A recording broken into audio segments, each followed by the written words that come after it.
बिस्मिल्लाहिर्रहमानिर्रहीम। लाखों करोड़ों दुरूदो सलाम मोहम्मद मुस्तफ़ा सल्लल्लाहु अलैहि वसल्लम और आले मोहम्मद पर। आज 2 बजे जनाजा और 2 बजे जनाजे के हवाले से सब इंतज़ार कर रहे थे कि टीवी स्क्रीन्स के ऊपर क्या होगा, लेकिन इस दौरान अचानक से कुछ ट्वीट्स आते हैं और ISPR की जानिब से ऐलान किया जाता है कि 5 से 10 मिनट के बाद DG ISPR और DG ISI यानी पाकिस्तान की प्रीमियर खुफिया एजेंसी के जो सरबराह हैं वो प्रेस कॉन्फ्रेंस करेंगे। ये पाकिस्तान में पहली बार ऐसा हुआ है तारीख के अंदर कि पाकिस्तान के खुफिया इदारे के सरबराह इस तरह आके प्रेस कॉन्फ्रेंस करें।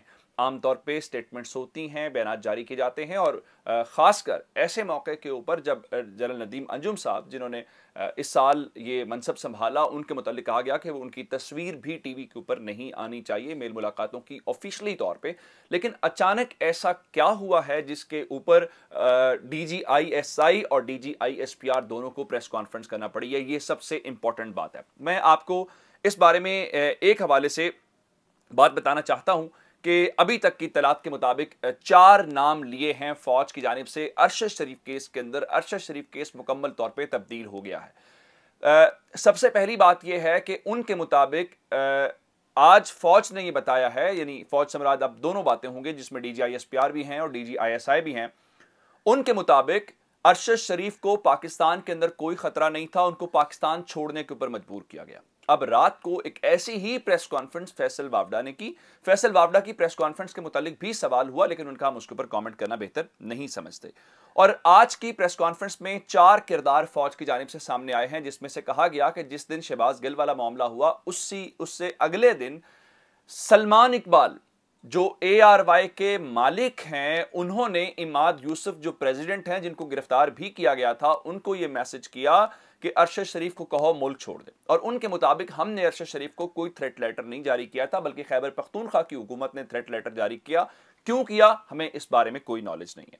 अब इस सारी सूरत हाल में उनके मुताबिक 4 जो किरदार हैं उसमें एक तो खुरम और वकार जो दोनों कीनिया के अंदर हैं, क्योंकि बताया जा रहा है कि उस फार्म हाउस के अंदर काफी दिनों के अंदर वहां पे स्टे भी किया हुआ है। वो फार्म हाउस किसका है, ये बुनियादी सवाल उठाया गया है वहां से। और फिर ये कहा गया है कि 2 मजीद किरदार हैं, एक इमाद यूसुफ हैं और एक ARY के मालिक सलमान इकबाल हैं।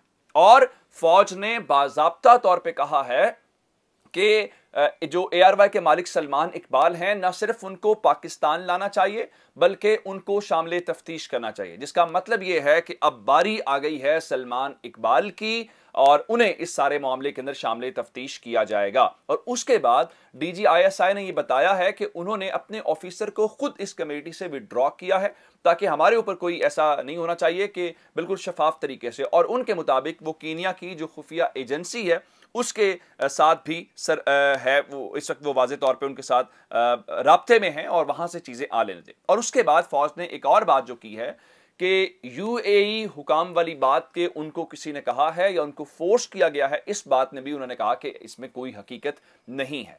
अब इस सारे चीज को लेके जहां पे सारी बातें हैं, अब बहुत सारी बातें हुई और करने के बाद कुछ बातें फिर इमरान खान से मुतल्लिक आ गई और अरशद शरीफ वाले मामले के ऊपर जाहिर बात है ये इन्वेस्टिगेशन तो बहरहाल होनी है कि आया अरशद शरीफ पाकिस्तान से क्यों गए और उनके खिलाफ आज भी केस लगा हुआ था। इस सवाल का जवाब भी जारी बात है प्रेस कॉन्फ्रेंस के हवाले से या कहीं पे भी हो। लेकिन आज प्रेस कॉन्फ्रेंस अरशद शरीफ साहब के हवाले से थी, लेकिन उनका जनाजा उठने से पहले यह प्रेस कॉन्फ्रेंस हुई। और प्रेस कॉन्फ्रेंस में अरशद शरीफ से ज्यादा आज सियासी मामलात के ऊपर, या जिसको आप कह सकते हैं कि मौजूदा जो सियासी तनाजुर है उसके अंदर बात हुई है, जिसका मतलब यह है कि पाकिस्तान में सूरत हाल बहुत कशीदा है। और कैसे कशीदा है मैं आपको बताना चाहता हूं। अंसार अब्बासी साहब ने 12:10 के ऊपर ये इस प्रेस कॉन्फ्रेंस के दौरान एक ट्वीट किया कि इमरान खान ने अपनी सियासत और इल्जाम तराशी के लिए पाकिस्तान की फौज और ISI को इस कदर दीवार से लगा दिया है कि आज हम DG ISPR और DG ISI की प्रेस कॉन्फ्रेंस मुल्क की तारीख में पहली बार देख रहे हैं। और मैं आपको एक और बात बता दूं कि इस बारे में आज मेजर जनरल बाबर इफ्तिखार साहब ने यह कहा कि हमसे माजी में गलतियां हुई हैं और उन गलतियों की वजह से उंगलियां हमारी तरफ उठती हैं और हम उसकी कीमत चुका रहे हैं। फिर उन्होंने एक और जो बात की, उन्होंने कहा कि लफ्ज न्यूट्रल को गाली बना दिया गया, हमने तो कभी लफ्ज न्यूट्रल इस्तेमाल नहीं किया। और उस हवाले से कुछ मजीद बातें जो उन्होंने की कि उन्होंने कहा देखें कोई भी 20-25 साल नौकरी करके गुलामी का तौक नहीं पहन के जाना चाहता, क्या उन्होंने इस बारे में बात की है, जरा वो सुनिए। हम अपने खून से उनको धो रहे हैं। ये आपकी फौज है। ये वर्दी पहने हुए 35-40 साल नौकरी के बाद कोई गद्दारी का तोप लटका के घर नहीं जाना चाहता। हम कमजोर हो सकते हैं, हमसे गलतियां हो सकती हैं, मगर हम गद्दार और साजिशी हरगिज नहीं हो सकते। इस चीज का इदराक सबको करना होगा, क्योंकि फौज अवाम के बगैर कुछ नहीं है। एक बहुत मशहूर स्कॉलर ने कुछ अर्सा पहले कहा था कि अगर पाकिस्तान को तोड़ना है तो पहले उसकी फौज को कम। उनके मुताबिक जी हम से गलतियां हो सकती हैं, हम साजिशी नहीं हो सकते, हम गद्दार नहीं हो सकते। उसके बाद डीजी आईएसआई नदीम अंजुम साहब ने क्या बात की वो सुनिए। एक्सटेंड पॉसिबल, बट मैं ये जरूर पूछना चाहता हूँ। अच्छा, फिर इमरान खान से मुलाकातों के हवाले से तस्दीक की कि ये मुलाकातें हो रही हैं और ये कहा गया कि आप फौज के सरबराह को मीर और जाफर और सादिक जो भी कहते हैं, मीर जाफर सादिक कहते हैं, तो आप उनसे मुलाकातें क्यों करते हैं। फिर उन्होंने ये भी बताया कि जब मार्च के अंदर जनरल बाजवा को उस वक्त की हुकूमत ने वाज़े अंदाज में कहा कि आपको गैर मुअय्यना मुद्दत के लिए हम एक्सटेंशन दे देते हैं, लेकिन उन्होंने इस पेशकश को रद्द कर दिया। जारी बात है, ये इमरान खान ने।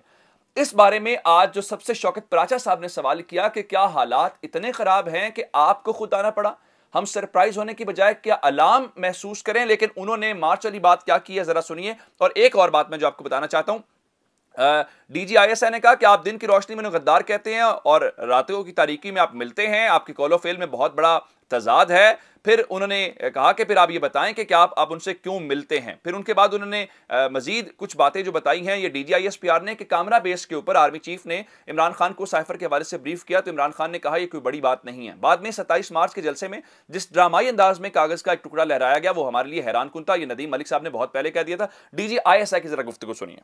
अगर आपका दिल मुतमिन है कि आपका सुपा सलार गद्दार है, मीर जाफर है, तो माजी करीब में इतनी तारीफों के पुल क्यों बांधते थे आप?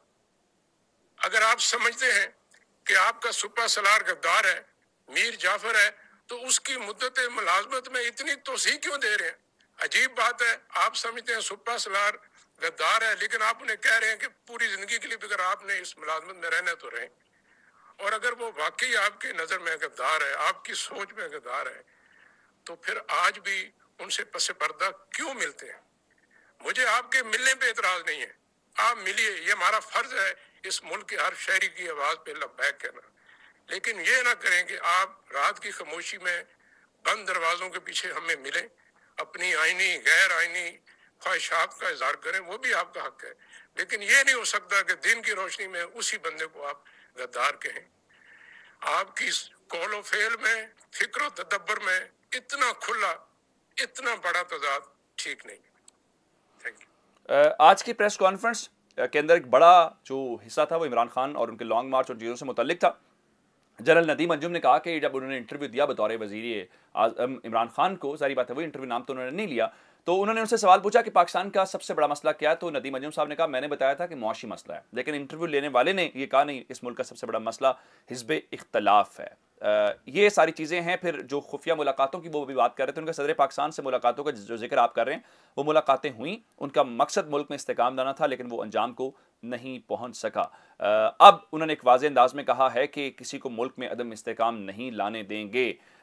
इस हवाले से आज जो सूरत हाल है ये इस वक्त है और इमरान खान लाहौर के अंदर मौजूद हैं, उनका सहाफ़ियों से आज इंटरेक्शन है। खबर आई कि वो प्रेस कॉन्फ्रेंस करेंगे। फिर फवाद चौधरी का हमारी कोई प्रेस कॉन्फ्रेंस नहीं है, हमारा मामूल का एक इंटरेक्शन। आप देखें तहरीक इंसाफ का रद्द अमल इसके ऊपर क्या आता है। अपना बहुत सारा ख्याल रखिएगा। खुदा हाफिज़।